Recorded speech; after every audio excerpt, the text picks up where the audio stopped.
Indoor gardening is enjoying a surge in popularity. The explosion of houseplant varieties is amazing. Growing houseplants is a great way to add lush greenery to your home. Though some houseplants are foolproof to grow, all plants need basic care. Houseplants thrive in an environment that closely resembles their native habitat. So before buying new houseplants, know their basic needs to determine whether you have the right place for them in your home and can provide proper care. There are 4 benefits of houseplants. First, they're pretty.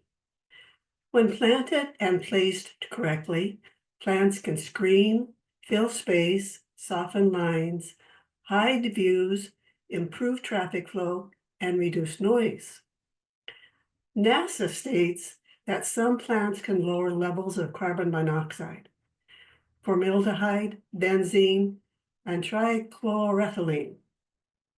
These compounds are found in homes and commercial settings from adhesives and other building materials.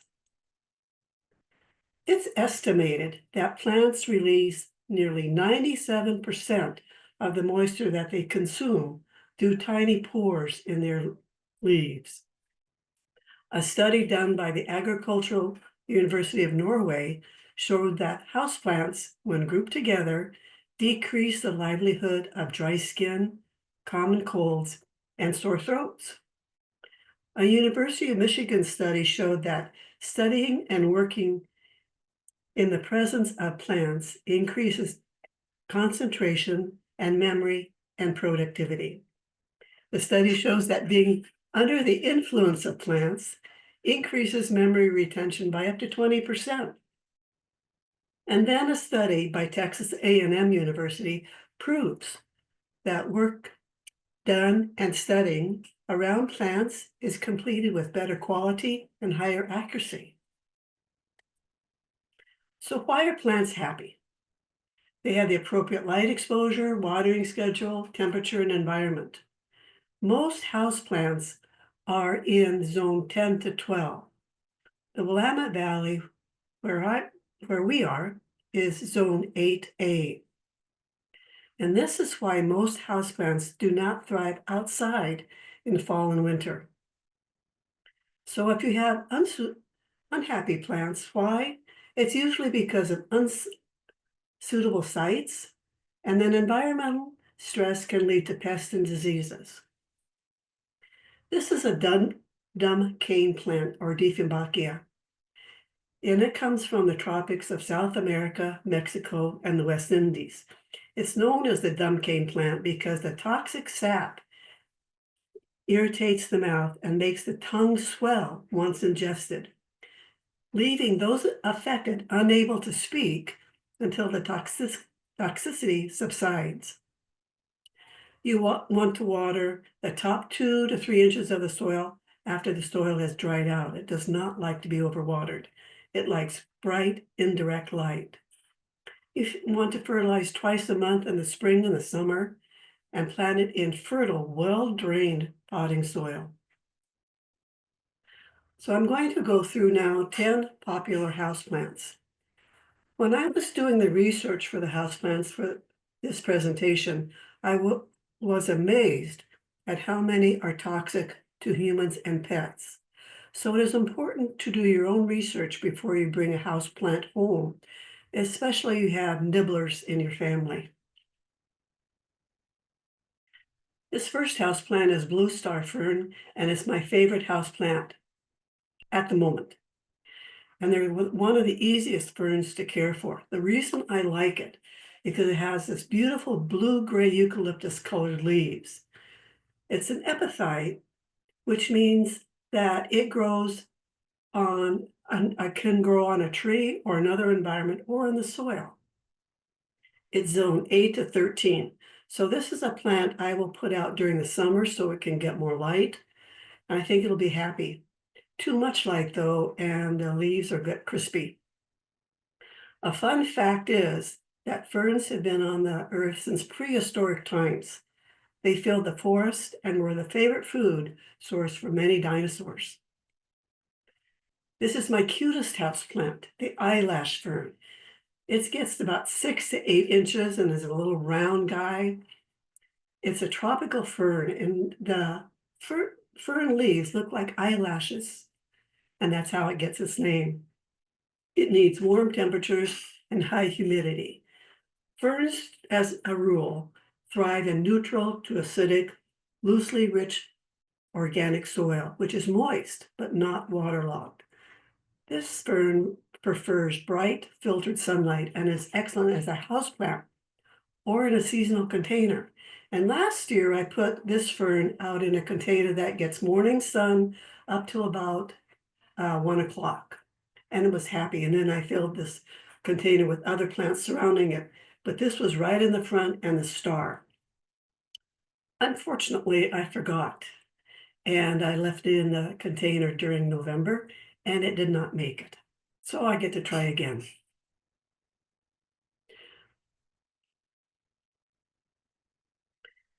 Aloe vera information on the internet lists several medical benefits, but you should do your own investigation to determine what is right for you. If you do use a leaf, then a pup will come up and replace that missing leaf. It is toxic to humans and pets.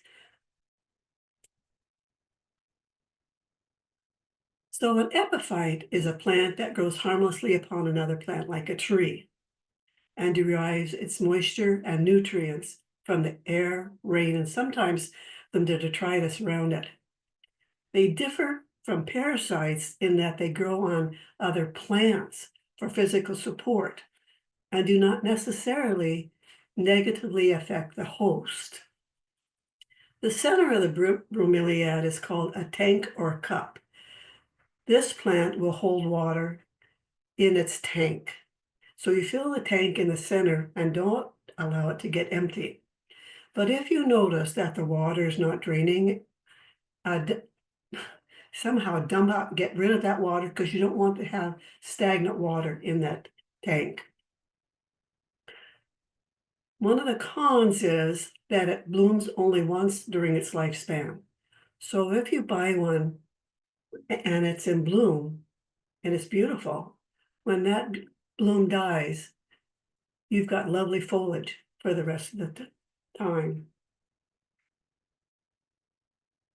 The crotons rarely flower when grown indoors, but it's possible.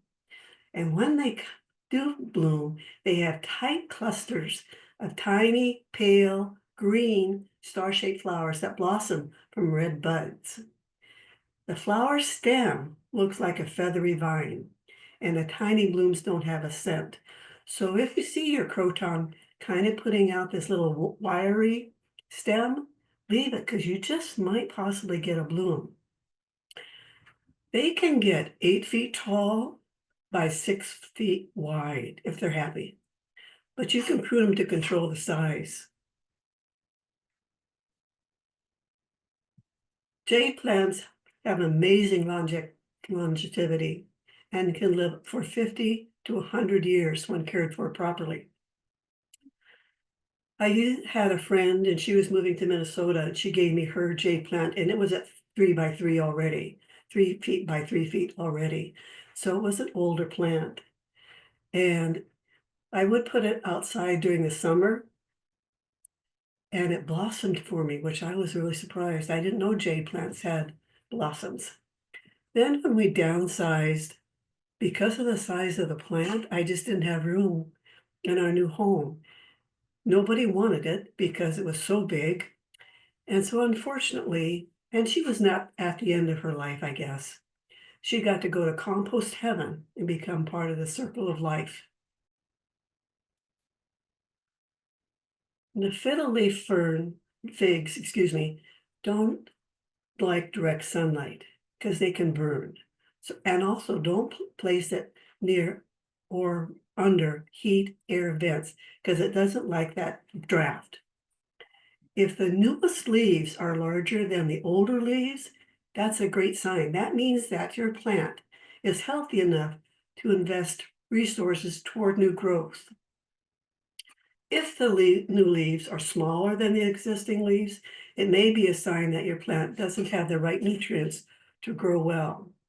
It can get 10 feet high, so you would place it in a place where it has a tall ceiling. This hardy houseplant can live for over 30 years, and you can mist the leaves slightly to increase the humidity around it. Does not like wet soil, but it likes moderately moist soil. It likes lots of light. You can see this one's kind of leaning, so it might need more light than it's getting right now. The peace lily is just gorgeous because it has those shiny leaves that really set off the white flowers. It can bloom twice a year, and the blossoms end for several months. The nice thing about the peace lily, it likes low light, so it's more perfect for a houseplant than some of the others that require bright light.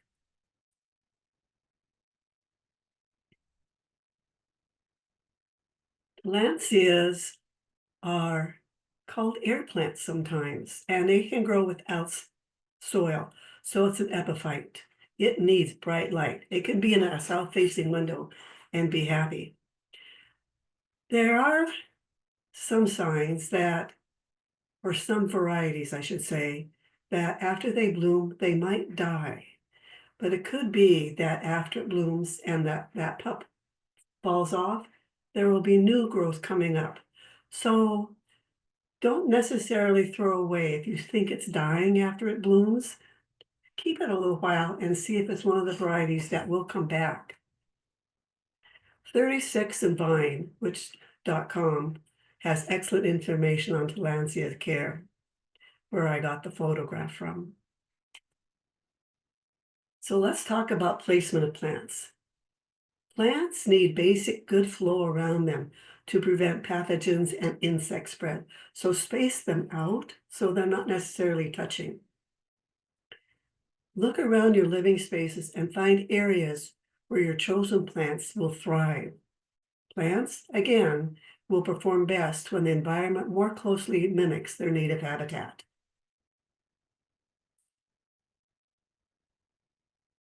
Most houseplants like indoor temperatures between 70 to 75 degrees during the day and cooler at night.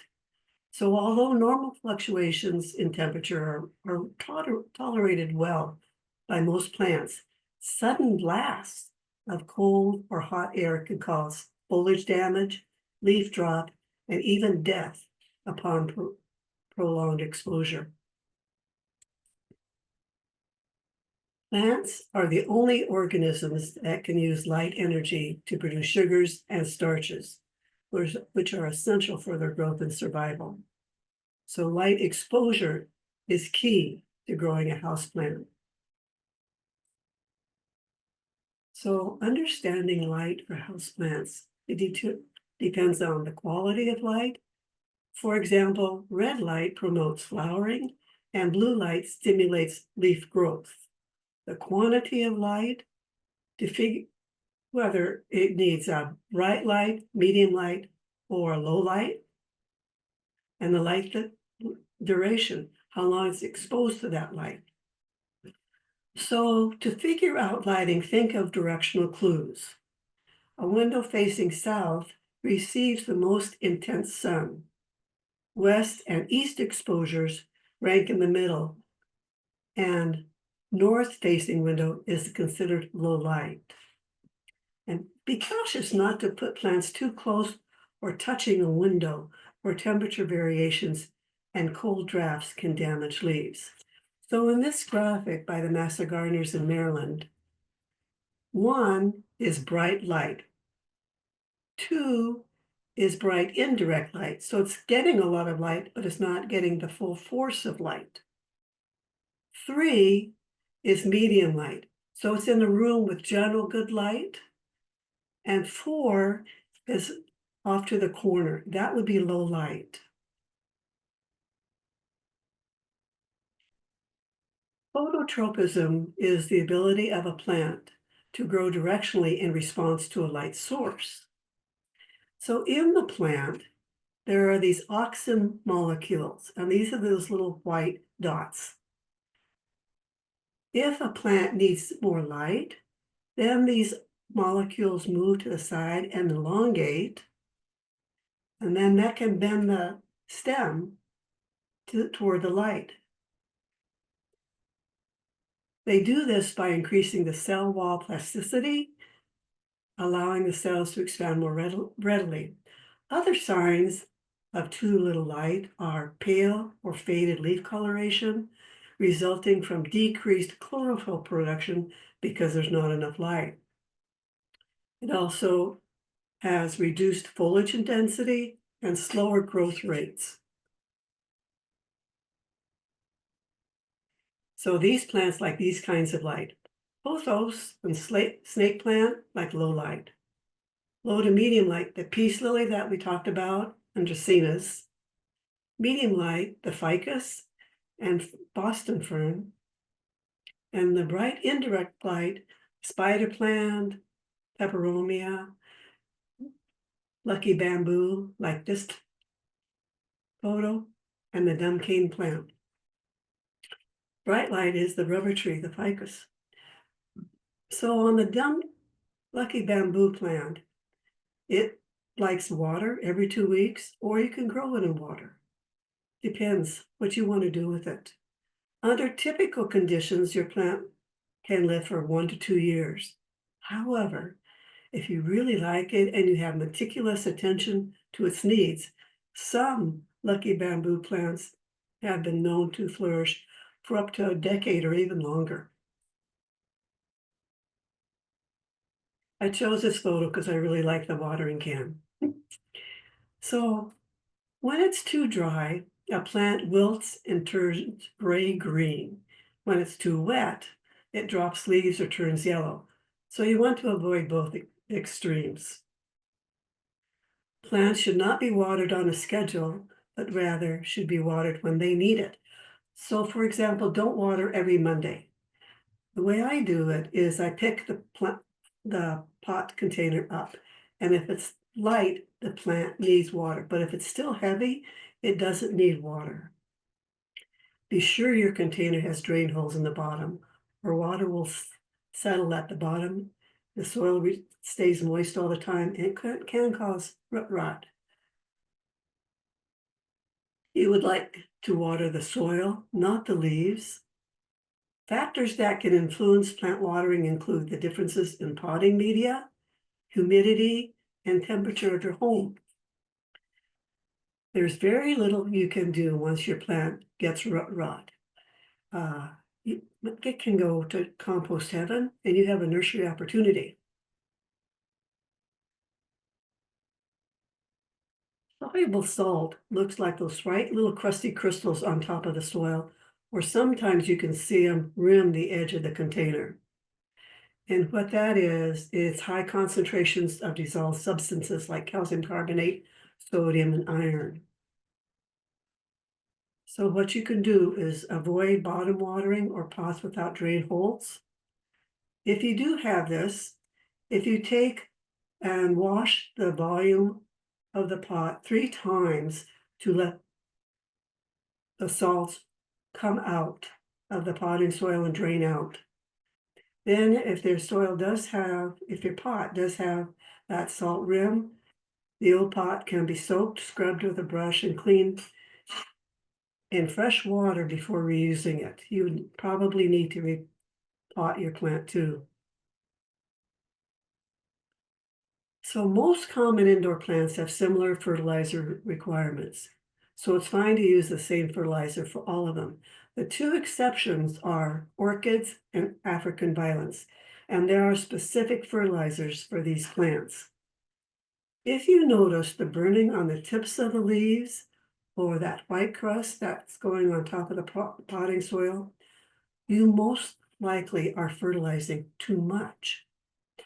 And generally, houseplants can do without fertilizing November through March when the plant isn't actively growing. So you can use pellets, tablets, or stakes, which last 2 to 3 months, or a liquid fertilizer, and apply it every other week or whatever the directions on the package says. This is what fertilizer burn on a calathea leaf, and it happens when too much fertilizers are applied. It's this built up in soil that burns the leaf. What constitutes excess fertilizing? It's much less than you're estimating. So it might be best to fertilize less than you think. The plant will tell you what it needs. Humidity is important for house plants, especially if your home is very dry. But most tropical houseplants need 50% humidity, and most homes have 40 to 60%, so perfect. And group humidity-loving plants together and place them near us, or on a saucer with rocks or gravel. So danger signs of too little humidity: you get the brown tips, your leaves turn yellow, buds, if you have a flowering plant, fall off, and leaves fall if the plant is very sensitive to dry air. Too much humidity, generally, you will see gray mold, either on the leaf or the flower.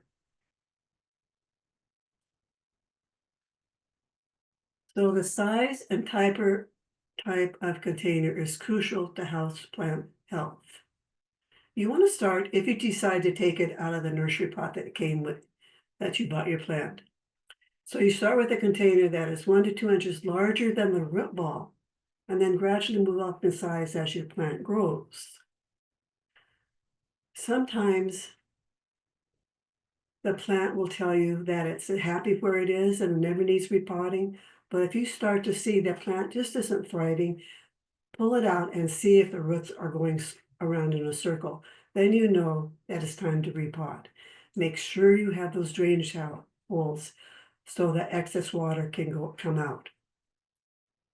Sometimes you might find spilled soil in your saucer underneath the pot container.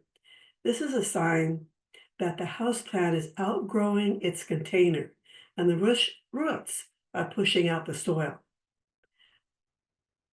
Spring or summer is the best time to transplant, when the plants are actively growing. So houseplants need a soil medium to grow in, although some houseplants like tillandsias, air plants, can grow without soil. Good drainage is essential. A good potting mix will be light and fluffy. Never use garden soil in containers.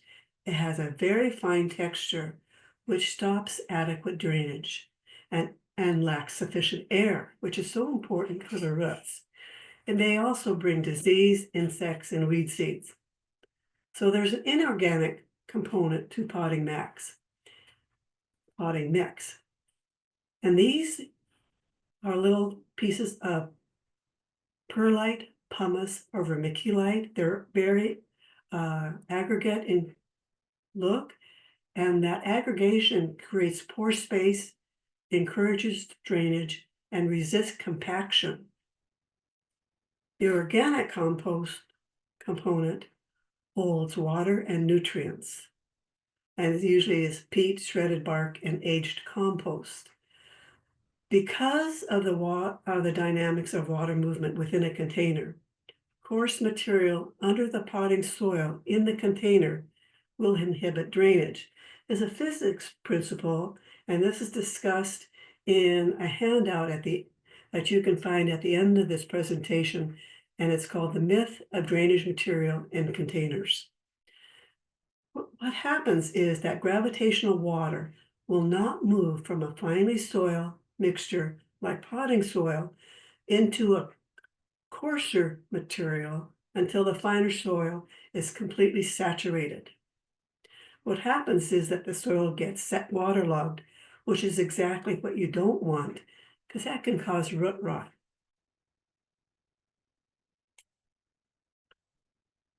Before you put your plant into the potting soil, put the plant in its nursery container into a bucket of water.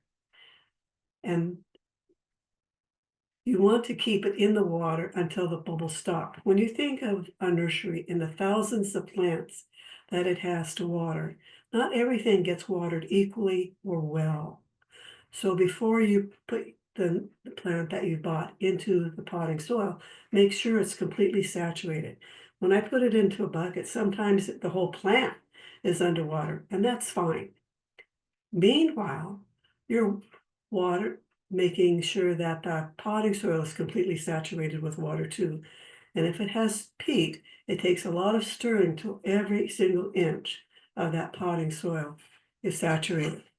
So what you're doing is you're putting a saturated plant into a saturated soil, and that lessens the transplant shock. Teasing roots apart is a best practice for all plants, but it is crucial for plants that are pot bound. So on the picture on the left, those little tiny white roots, I pull it gently away with my fingers. You don't want to break them, but you want to pull them away so that they look like a starfish. You don't want any roots that are circling or going up and down. The photo on the right shows a plant that may have been in the container nursery pot too long, because you can see the roots are going all kind of ways, but they don't look like a starfish. And I tease those out too. Your plant will be happy. It'll last longer in the pot, in the container that you're putting in, and everyone will be happy. Remember that plants release moisture from really tiny pores in their leaves through the process of transpiration, which in turn increases the humidity of the air around them. Keeping the leaves clean helps the plant continue to breathe easily and to release the moisture from their pores. So dust collects on your plant just like it collects on your furniture. So wipe your leaves, especially if you have a big leaf plant like the ficus or the peace lily, with a really damp cloth, and just keep them clean. Unfortunately, there are pests that attack your houseplants too. Outdoors, pest populations are kept in check by rain and by birds, beneficial insects, and other predators. Indoors, however, plant pests can proliferate very quickly, and there's nothing to stop them. So the 5 most common pests that your houseplants can be infested by are spider mites, mealybugs, scale insects, aphids, and fungus gnats. And we'll talk about each one. This can lead to unsightly damage and potentially the death of your plant. There's also the risk that an infestation can jump from one plant to another. For these reasons, pest control is important. So spider mites, they're not really an insect, but are more closely related to spiders. These are tiny creatures about the size of the period at the end of a sentence. They thrive in dry, indoor environments, and their populations can grow exponentially in a few weeks. And you usually can see the webbing, and that lets you know that something's going on. You can check for spider mites by tapping the leaves over a white piece of paper and looking for tiny dots crawling around. Insecticidal soap is one of the best products to use the pest. It's a contact insecticide with no residual activity after it dries. You can see the webbing and you can see the stippling. All these little white marks are where the spider mites have fed. Mealybugs are most often found feeding on stems, but can also be found on the underside of leaves. So the adults are these little guys that have these little ribbing on the back. The crawlers are the babies, and they're kind of white and yellow. And then they're looking around for a place to land to feed. So eggs hatch into young crawlers, and they lack the waxy filaments that the adults have until they settle down at a feeding site. They exude a substance called honeydew that leaves a shiny, sticky residue and that's another sign that you might have mealybugs on your plant. Neem oil is effective, but always test it on one leaf first and wait a day to see if it burns the leaf before applying it to the whole plant.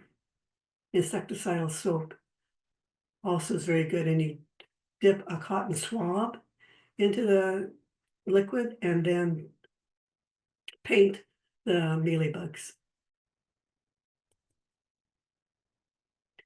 Scale are round to oval. They don't have visible eyes, antenna, or legs. There's two types, soft scale and armored scale. Armored scale are covered by a hard shell and are less than 1/8 of an inch long.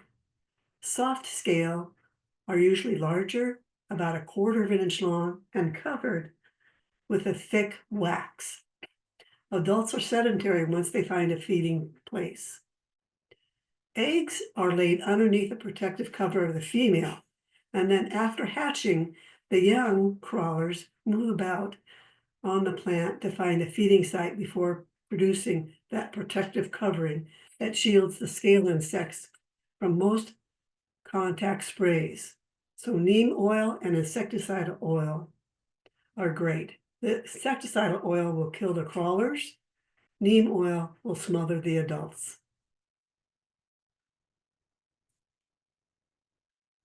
Aphids are soft-bodied insects that are normally wingless and can be just about any color depending on their species and the plant they are feeding on. Aphids produce at a very rapid rate, so populations can grow quickly if they are not controlled. Be proactive with prevention. Like mealybugs, they secrete honeydew. Insecticidal hope is very effective against aphids and is the best bet for indoor infestations. Fungus gnats reproduce at a very rapid rate, so populations can grow quickly if they're not controlled. They may cause unsightly damage, but probably will not kill your plant. Always empty the saucers under plant containers after watering and allow time for the soil to drain.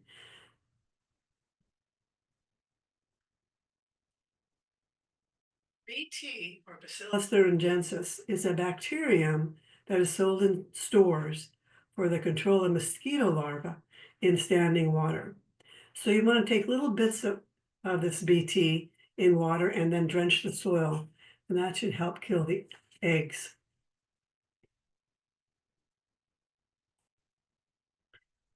So now we're going to talk about 8 worthy houseplants. And they were selected for ease of care, availability, and uniqueness. African violets. They have a range of colors, of whether it's bicolor, spectacular when grouped together. They do exceptionally well in a kitchen window with bright indirect light and some added humidity from the kitchen sink. You can easily pull off a leaf, stick it in soil, and it will root and grow another full African violet from just the one cutting. They grow fairly quickly. A fun fact is the National Garden Bureau named 2024 the year of the African violet. It does not like to be overwatered, and it doesn't like its leaves watered. The Christmas cactus I also got from my friend who lived from Minnesota, along with the jade plant that she gave me. And it was about 3 feet in width and about a foot high. It was very happy. I had it in a loft in the house that we had, and I had to climb a ladder to get to that loft. And it was underneath a window in the ceiling. So cacti bloom after it sets flower buds. It needs 14 hours or more of continuous darkness per day, which the loft gave me. And this bloomed every year for me. However, once the flower buds have set, then it can withstand light. Christmas cactus can live for 20 to 30 years. So by the time I had it for over 23 years, and when we moved to our smaller house, nobody wanted it, and so we got to join the jade plant in compost heaven.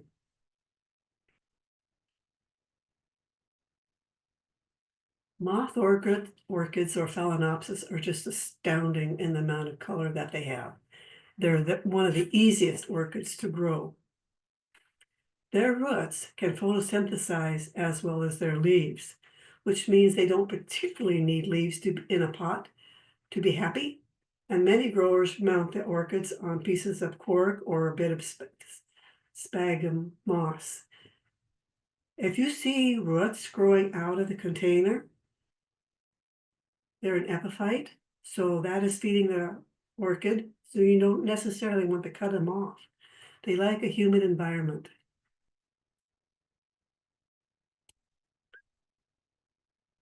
Porcelain flowers are a Hoya. This loose, flowy looking plant has interesting foliage and it does well in a hanging basket. It can grow down 6 feet. Like moth orchids and Christmas cacti, they do not like their roots to be soggy. It can be an epiphytic plant also, in that it does not like to be overwatered. It blooms irregularly, but look at those blooms. That's why it's called the porcelain plant. I've never seen one in bloom, but it must be gorgeous. The snake plant is popular for its clean lines and stark vertical orientation. It's a very sturdy plant. This plant never hangs over or looks messy. It's always straight up and down. The podded tips of its leaves are said to resemble a mother-in-law's sharp tongue. Gosh. The spider plant, when well cared for, can live 20 to 50 years. It gets its common name from the small plantlets produced on long, trailing stems that vaguely resemble spiders. The con of this plant, professionals say, is because it's not a showy plant, which seems to me kind of rude, because it's a beautiful fruit plant. The Swiss cheese plant is a fast grower, about 1 to 2 feet a year. It can get up to 8 feet by 3 feet. It takes about 3 years to reach full grown maturity. It will throw up as many new leaves as the roots of the plant will support. A good rule of thumb for choosing a pot for the Monstera is to pick one whose diameter is similar to its largest leaf. So if your largest leaf is 8 inches wide, choose a pot that's 8 inches in diameter. That's how you know. Because it has such a lot of leaf surface, you want to keep the leaves clean on them. It needs bright light to be happy. The ZZ plant, it's called a ZZ plant because no one else can say the name. So well, I'm not going to try. And it's one of the most hardy plants around, and it's perfect for any brown thumb or new parent. Many people commonly mistake this for an artificial plant because it has such rich green and waxy leaves. So a friend of mine and I were shopping at a home goods store, which was attached to a nursery. And she found this ZZ plant, which was about 3 feet high by 1 foot. It was a young plant, but 3 feet high.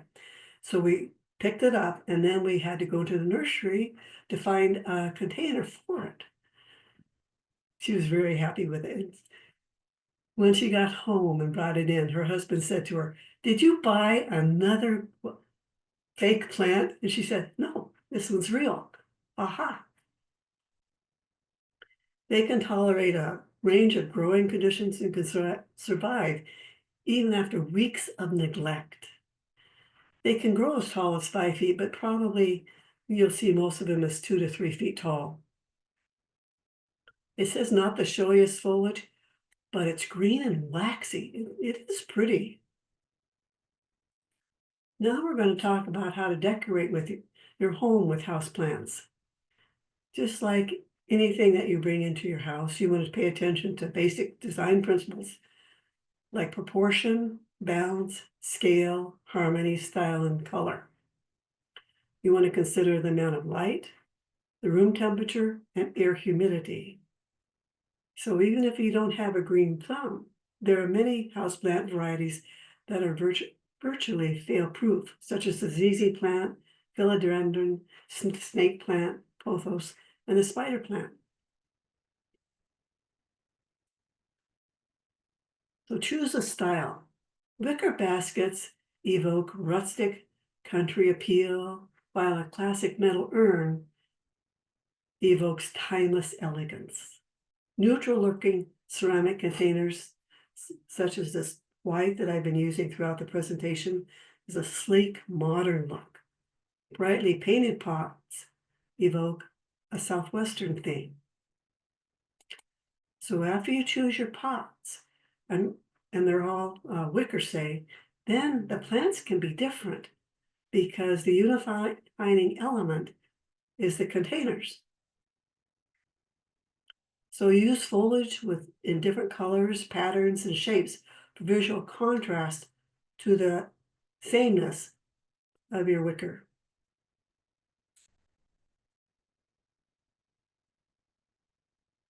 You can revive an unused space. So you can use containers in the same color as the room decor to unify a space. So in this, look at the chair. It's a black chair and it's got these great pillows in it. The containers are black, and this middle plant has this burgundy foliage, which picks up the burgundy in these two pillows. Isn't that cool? Thank you for coming. These are the handouts that you'll find when you get the recording: How to Care for Houseplants, a 10-minute university handout, and The Myth of Drainage Material and Garden Soil. A wonderful presentation, and you did encourage me because I feel like I have a definite black thumb for indoor plants, and I know that I overlove them, and as in overwater them, or I overignore them and don't give them the attention they require. So you gave me some really good tips, and there were a few questions people had regarding the care of their Great. plants. One is, many of those houseplants you described, when we get very cold winters and we're inside and it's very dry, humidity is an issue. What's your thoughts on misting versus a humidifier? Any thoughts on that? Oh, a humidifier, you mean like the machine? Like the little machine that sends out, humidity to the room, and the kind of thing you use when you have a cold so you can breathe. Maybe the plants like to breathe. Probably that would be a good option because the humidifier would do the whole room, where misting would affect just one plant. And the problem sometimes with misting is you get carried away and mist it too much, and then you get a fungal disease. And I would imagine if there's air circulating in the room, when you mist, it's a short-term raising of humidity. It isn't a very long-term way of getting humidity to flowers. So, Mhm. another one. There was some concern about pets and nibbling, which was an excellent thing for you to point out. It's true. Those of us that have little cats in the house that like to nibble on plants. Do you have a couple plants that you can recommend that you don't think that are toxic to pets? When I was doing the research of choosing what plants to focus on, I was surprised at how many are toxic. The ones that aren't toxic are very few and far between. So I actually didn't make a list. It should have been, could be a short list, but there are no many of the varieties. I just didn't want to take that chance. Right. There were Eh, some that I noticed that were okay. If I didn't say that they were toxic, then they were okay. And you can look at the recording when it's sent out later, and there's maybe 4 or 5 that are okay. I know a spider plant is probably pretty safe. It's not toxic to kitty cats. So that's one I know off the top of my head. Here's a great question, and one that probably almost every. What's the best way to avoid even getting fungus gnats? The fungus gnats like a waterlogged soil. So if your soil is drier, and depending on the plant, of course, then you lessen the opportunity for fungus gnats to get a hold. Here was what I thought was a great question, and it has to do with artificial lights. A lot of people have many houseplants and they have set up artificial lights for their plants. Should they leave these lights on 24/7? Should they turn them off for a period of time every day? Do you happen to know the answer to that one? I don't. I'm thinking that the plant might need time to rest, but that might be putting a human thought on a plant. We all need to rest. Um, I don't know the answer to that. I think I wonder, have you ever grown plants under grow lights? I have, but on short term, Yeah, you know, I haven't done it long term. Like I have never had that many houseplants where I've had done it long term. And I have known people who've done that, and they generally do turn the lights off for a period of time just to allow the plant to rest and those nutrients to go to the roots of the plant. yeah, At least that's my thinking anyway. But that's my that's thinking just too. um, you know, you talked about the lovely little eyelash fern that you had. What a darling, that was a darling fern. Yeah. You said you put it outside, and you mentioned another plant, which has gone from my brain now, that you set outside. Do you recommend houseplants be transferred outside when the weather's fair enough, no more cold nights? So here's my new thought. As you know, I do landscape design and I design containers out for outside. And at the Flower and Garden Show last year, the amount of vendor space devoted to houseplants was amazing to me. And this year, when a friend and I went, it was even quadrupled. In fact, they had demonstration gardens of just houseplants. Wow. It was stunning. And last year I got the idea. I was walking by a vendor who sold, uh, who was displaying philodendrons. And there was a philodendron I fell in love with, and I asked to buy it. He said, no, these are demonstrations. I live in Oregon. I said, where can I buy one? Try Wilco. I thought, okay. This philodendron was burgundy, pink, and cream. And the leaves looked like canoes. It wasn't your typical philodendron. And so when I got home, I found that plant at Al's nursery and I put it in a container. And it was stunning. As you know, I garden on my neighbor's property. And in that container on her property, I had the philodendron in the front, and then I put a black colocasia behind it, a heuchera that had burgundy leaves in it. And then for a trailer, I put in Kent Beauty oregano. And it was stunning. Of everything I did in her garden that year, this is the one that she liked. And it was all because of that houseplant. The other interesting thing is walking into the Flower and Garden Show this year, before you enter the rooms, they have a long border, maybe 40 feet by 6 feet, where it's all planted with shrubs and trees and things that you would not find blooming in nature, but they're all blooming for this show, including bulbs. They put in houseplants. Isn't that Oh, cool? And the reason I like it is because it gives such an added variety of a foliage plant to your container. And so I'm going to do it more and more. The cost is about the same sometimes with your annuals. And uh-huh. I'm just like that eyelash plant. Unfortunately, I treated them as an annual. And so, but I will buy another one. That is a great idea. You're giving me a great idea. I know you addressed this in your talk, but I just think it deserves revisiting. Fertilizing your houseplants. What kind and how often? That's just the two main things I'm thinking. So most houseplants take the same kind of fertilizer, so except for orchids and African violets, and they have their own special fertilizer. I'm finding that I don't necessarily fertilize even once a month because Okay. when I over fertilize, I get that browning on the very tips of the plants. And that's my notification that I'm fertilizing too much. Too much nitrogen in that, and it's getting a little Yes. burn crispy on the Right. edges. Right. So I So watch your, so fertilize monitor less. is important. Monitoring is important. You Correct. need to watch your plants. Right. The plant will tell you what it wants. And if you can tell it's just not thriving, you can fertilize it. I think over fertilizing and overwatering are the main causes of death. It's not you, it's the watering and the fertilizer. Good question. You didn't mention African violets. I well remember my grandmother growing African violets on the kitchen sink windowsill. And it didn't seem like she did anything much to them.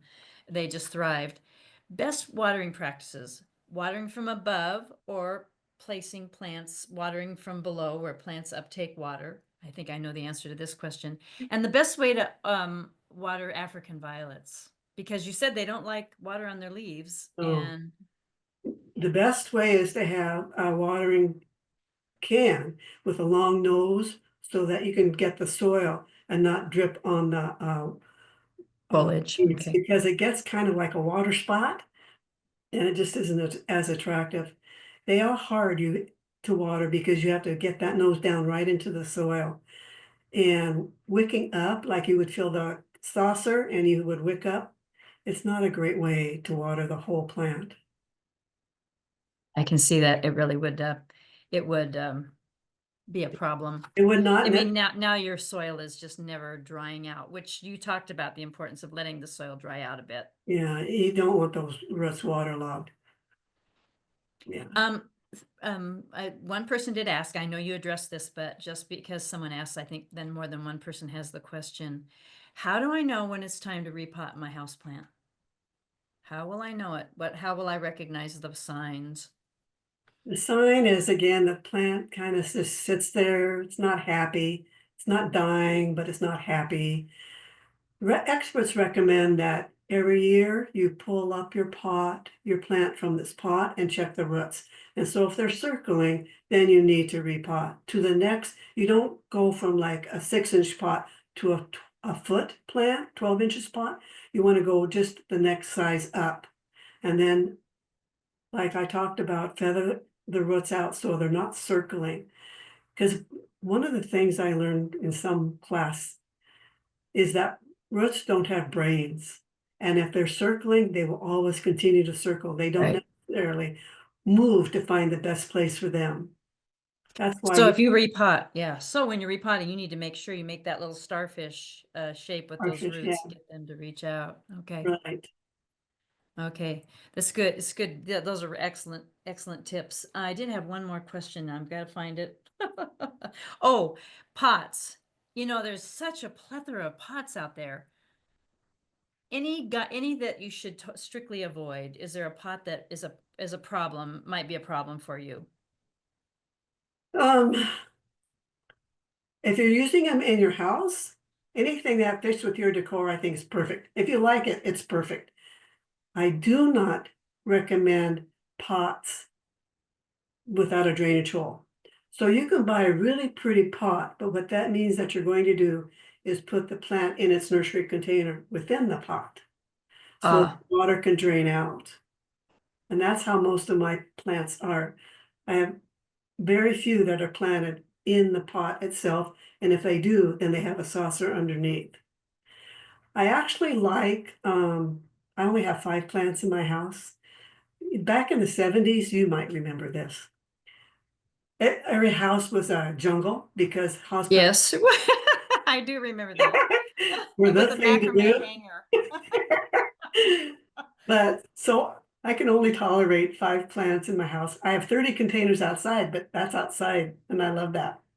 I agree. I So if agree. I am buying a pretty container, then I leave the plant in its nursery pot. And I have a selection of nursery pots outside. And if my house plant needs to be repotted, then I still put it in a pot that I put inside the pretty container that has no drainage. Then when I water, I take the container out and put it in my sink and I water it there. And then when it's completely dripped out and I put it in a dish rack, And when it completely stops draining, then I put it back in the container and then put it back where its home is. That's why. I'm so glad I asked that question, because that is really important for people to know that. We did get another interesting question that's we haven't gotten before. So let's say you have a house plant and perhaps you haven't had it in quite enough light, and now it's really leggy. It's gotten so leggy. And tips for how to control your leggy house plant besides moving it into greater light, which it's going to need. So if you have a leggy plant and you want to bring it back to a bushy plant, you could prune it back if that plant likes it. I'm not so sure that would work on some plants. You could always experiment, and if it works, cool, and if it doesn't, nursery opportunity. Right, You right. still are It going is. I've had many of those nursery opportunities. you still are going to have to give that plant the light that it wants, or you'll have a leggy plant again. You can't solve the problem by just pruning it. You have to have it in the right light. Right, right. It will probably look full and fat and happy as long as it's getting everything it needs: fertilizer, adequate water, and sunlight. That ends all my questions for you. You've done such a great job answering questions that I just kind of gave you out of air here. So wonderful presentation, Laura. Now I'm going to go out and buy a house plant, and I'm going to consider using it as a focal point on my patio. So That's a great idea. all Thank you. right. Thanks, everybody. Thanks, gardeners. Hope we see you next time for the Resilient Garden. Bye-bye. Bye.